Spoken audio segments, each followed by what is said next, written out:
It's time for your BT Extra. So we thought, Kim, we'd make our way to where the little cats and kittens are because we want to talk a little bit about body language. Most people know that when you see, a cat hunched or hissing, obviously they're upset, but sometimes there's more to look for than that. Well, absolutely. And I think with any animal, with cats, dogs, anything, the sooner we can understand what they're trying to tell us, the better our relationship is going to be with them. So when a cat has its back arched and is hissing and the tail is upright, and we call it the bottle brush. What's this? So this is a relaxed kitten, right? This is the relaxed.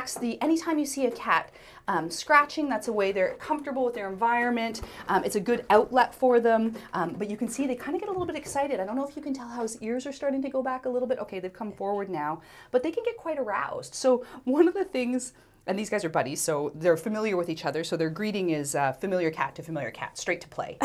If they were strange to each other, the little orange cat, Graham, probably wouldn't be so forward. He would have come up a little slower, would have explored the engagement a little bit more. Let's talk about the tails, because there are indications like with hooked tails and tails that are between the legs. Absolutely, and not so much. You tend not to see tails between the legs so much with cats. What you want to be concerned about is stiffness, and stiffness. Oh, we're going to come out. So stiffness and upright in the tail. As I was talking about that bottle brush, so when all the hair on the tail stands out straight, the cat is obviously very, very concerned. And that concern could be fear, it could be aggression, and it could go either way. So when we see a cat that's in that kind of aroused state, we want to step back, stop what we're doing with them. So usually when we're interacting with the cat is telling us something about what we're doing, and they need us to stop. So when they're purring, though, that's a good sign. Purring is absolutely a good sign, but you know what? Purring can trip over into, so for cats, sometimes what happens, people will say, my cat bit me out of the blue. I was petting my cat, and all of a sudden, he just bit me. And for some cats, they become overstimulated or aroused really quickly by touch.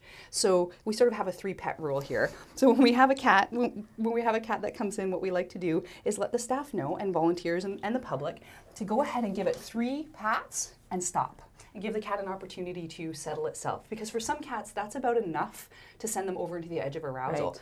If the cat, when you stop, if the cat starts headbutting you and rubbing their cheeks against you, that cat is inviting you back to pet again. It's like, I want some more. Exactly. I want some more. So many great things that we learned here, again, at the Surrey Animal Resource Centre. By the way, all these little cats, they're up for adoption.